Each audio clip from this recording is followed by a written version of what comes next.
আপনি কি জানেন আপনার মস্তিষ্কের ওজন মাত্র ৩ পাউন্ড, কিন্তু প্রতিদিনের খাবারের ক্যালোরির 1/৫ একাই খেয়ে ফেলে? হ্যাঁ, এত ছোট অঙ্গটাই সবচেয়ে বেশি শক্তি চায়। এখন প্রশ্ন হল, আপনি মস্তিষ্ককে কী ধরনের ফুয়েল দিচ্ছেন? সঠিক ফুয়েল দিলে আপনার স্মৃতি থাকবে তীক্ষ্ণ, ভুল ফুয়েল দিলে বয়স হওয়ার আগেই মন ঝাপসা হয়ে যাবে। নিউরোলজিস্টরা বলছেন, মস্তিষ্ককে রক্ষার জন্য প্রতিদিন দরকার এক সহজ বাদাম। এবং মজার বিষয় হল, বাদামটা দেখতে অনেকটা মানুষের মস্তিষ্কের মতো। এটি হল আখরোট। গবেষণা বলছে, আখরোটে আছে ওমেগা-3 ফ্যাটি অ্যাসিড অয়া, যা আপনার নিউরনের বিল্ডিং ব্লক। এগুলো মস্তিষ্কের স্নায়ুগুলোকে দ্রুত, শক্তিশালী আর নমনীয় করে তোলে। ভাবুন তো, পুরনো বৈদ্যুতিক তারে ইনসুলেশন নষ্ট হয়ে গেলে শর্ট সার্কিট হয়। ঠিক তেমনি আখরোট আপনার ব্রেইন সেলকে শর্ট সার্কিট থেকে বাঁচায়।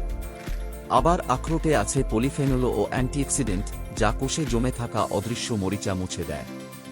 ভিটামিন ই কাজ করে ঢাল হিসেবে, বিশেষ করে হিপোক্যাম্পাসকে রক্ষা করে, যেটি হল আপনার মেমোরি সেন্টার।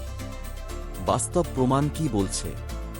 ক্যালিফোর্নিয়া বিশ্ববিদ্যালয়ের এক গবেষণায় দেখা গেছে, যারা প্রতিদিন আখরোট খান, তারা স্মৃতি ও শেখার টেস্টে অন্যদের চেয়ে ভালো করেন।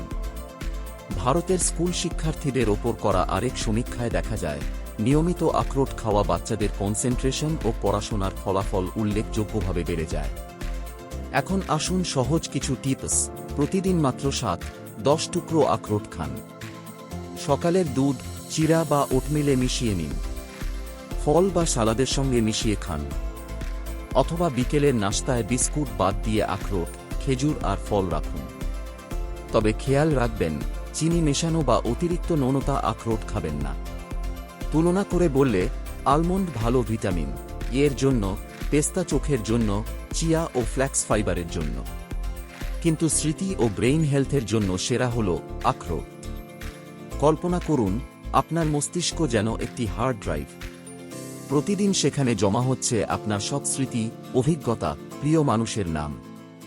খারাপ খাবার, স্ট্রেস আর ঘুমের অভাব ধীরে ধীরে সেই ফাইলগুলোকে নষ্ট করছে। আখরোট হল সেই কুলিং সিস্টেম আর প্রোটেক্টর, যা আপনার সব ডেটা নিরাপদ রাখে। আমার চ্যালেঞ্জ আপনার জন্য, আগামী 2 সপ্তাহ প্রতিদিন এক মুঠো আখরোট খান। তারপর খেয়াল করুন, আপনার ফোকাস, মনোযোগ, এমনকি ঘুম আর মুডে কি পরিবর্তন আসে। শেষ কথা, আপনার মস্তিষ্কই আপনার সবচেয়ে বড় সম্পদ। এখানেই আছে আপনার জীবনের গল্প, প্রিয়জনদের নাম আর বছরের পর বছর জমে থাকা জ্ঞান। তাই আজ থেকেই শুরু করুন, প্রতিদিনের ছোট্ট সিদ্ধান্ত, এক মুঠো আখরোট। এটাই হতে পারে আপনার ভবিষ্যতের সবচেয়ে শক্তিশালী ঢাল।